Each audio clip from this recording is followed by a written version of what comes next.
ಏಷ್ಯಾದ ಅತಿ ದೊಡ್ಡ ಏಕಶಿಲಾ ಬೆಟ್ಟಗಳಲ್ಲಿ 2ನೇ ಸ್ಥಾನದಲ್ಲಿರುವುದು ನಮ್ಮ ಕರ್ನಾಟಕದ ತುಮಕೂರು ಜಿಲ್ಲೆಯ ಮಧುಗಿರಿ ಬೆಟ್ಟ.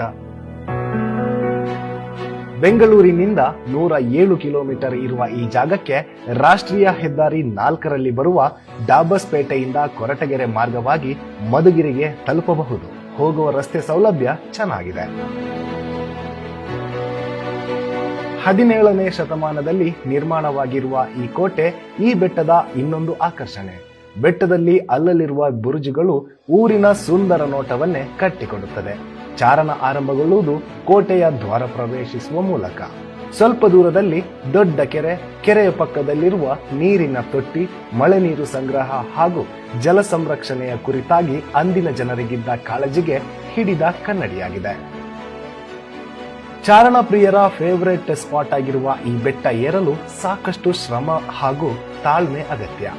ಮೊದಲ 20 ನಿಮಿಷದ ಹಾದಿ ತುಂಬಾ ಸಲೀಸು. ನಂತರದ ಪ್ರತಿಯೊಂದು ಹೆಜ್ಜೆಯೂ ಭಾರವಾಗಿರುತ್ತೆ. ಇಕ್ಕಟ್ಟಾದ ಏರು ಹಾದಿಯಲ್ಲಿ ಸಾಗಬೇಕು. ಆಧಾರಕ್ಕಾಗಿ ಕಬ್ಬಿಣದ ಸರಳುಗಳಿವೆ. ಇನ್ನು ಮುಂದಕ್ಕೆ ಸಾಗಿದಂತೆ ಆಧಾರಕ್ಕೆ ಏನೂ ಇರಲ್ಲ. ಗಟ್ಟಿ ಮನಸ್ಸು ಮಾಡಿ ತಾಳ್ಮೆಯಿಂದ ಏರಬೇಕಾಗುತ್ತದೆ. ಬಂದ ದಾರಿಯತ್ತ ತಿರುಗಿ ನೋಡಿದರೆ ಆಳ ಪ್ರತಾಪ ಕಂಡು ತಲೆ ಸುತ್ತಿದ ಅನುಭವವಾಗುತ್ತದೆ. ಅಂದಿನ ಸ್ಥಳೀಯ ಪಾಳೆಗಾರರಾಗಿದ್ದ ರಾಜ ಹಿರೇಗೌಡರು ಈ ಬೆಟ್ಟದಲ್ಲಿ ಕೋಟೆ ನಿರ್ಮಿಸಿದ್ದರಂತೆ. 1670ರ ಸುಮಾರಿನಲ್ಲಿ ಮಣ್ಣಿನಿಂದ ಈ ಕೋಟೆಯನ್ನ ನಿರ್ಮಿಸಲಾಗಿತ್ತು ಎಂದು ಹೇಳಲಾಗುತ್ತದೆ. ನಂತರ ಹೈದರಾಲಿ, ಟಿಪ್ಪು ಸುಲ್ತಾನ್ ಹಾಗೂ ಮೈಸೂರು ಅರಸರ ಆಳ್ವಿಕೆಯ ಕಾಲದಲ್ಲಿ ಕೋಟೆ ಪುನರುಜ್ಜೀವನಗೊಂಡಿತಂತೆ. ಬೆಟ್ಟದ ತಳದಲ್ಲಿ 4 ಗುಹೆಗಳಿವೆ, 3 ಮುಖ್ಯ ದ್ವಾರಗಳಿವೆ.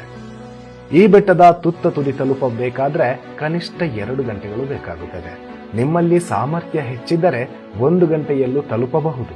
ಸಮುದ್ರ ಮಟ್ಟದಿಂದ 3985 ಅಡಿಗಳಷ್ಟು ಎತ್ತರ ಇರುವ ಈ ಬೆಟ್ಟದ ಸುತ್ತಲೂ ಕಣ್ಣು ಹಾಯಿಸಿದಾಗ ಕಾಣುವುದು ಬೆಟ್ಟದ ಸಾಲುಗಳು, ಮಧುಗಿರಿ ಪಟ್ಟಣದ ವಿಹಂಗಮ ನೋಟ, ಹಸಿರು ಒದ್ದ ಭೂರಮೆ, ವೇಗವಾಗಿ ಬೀಸುವ ತಂಗಾಳಿ.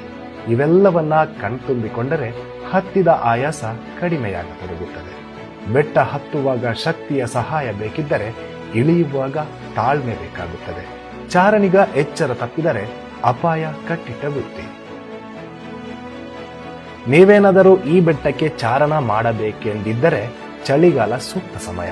ಮಳೆಗಾಲದಲ್ಲಿ ಬಂಡೆ ಜಾರುವ ಸಂಭವ ಇರುವುದರಿಂದ ಚಾರಣ ಅಪಾಯಕಾರಿ. ಬೇಸಿಗೆಯಲ್ಲಿ ಬಿಸಿಲಿನ ತಾಪಕ್ಕೆ ಕಷ್ಟ ಸಾಧ್ಯ. ಆದ್ದರಿಂದ ಚಳಿಗಾಲವೇ ಚಾರಣಕ್ಕೆ ಸೂಕ್ತ. ಬೆಳಿಗ್ಗೆ ಬೇಗ ಚಾರಣ ಆರಂಭಿಸುವುದು ಉತ್ತಮ. ಅಸಭ್ಯ ಪ್ರವಾಸಿಗರಿಂದ ಅಲ್ಲಲ್ಲಿ ಕಸ, ಅಶ್ಲೀಲ ಬರಹಗಳಿಂದ ಈ ಬೆಟ್ಟದ ಮೂಲ ಸೌಂದರ್ಯ ನಶಿಸುತ್ತಿದೆ. ಕೋಟೆಯ ನಿರ್ವಹಣೆ ಕೂಡ ಕಳಪೆಯಾಗಿದೆ. ನೀವು ಈಗಾಗಲೇ ಈ ಬೆಟ್ಟಕ್ಕೆ ಹತ್ತಿದ್ದೀರಿ ಎಂದಾದರೆ ನಿಮ್ಮ ಅನುಭವ ಹೇಗಿತ್ತು ಎಂದು ಕಮೆಂಟ್ ಮಾಡಿ.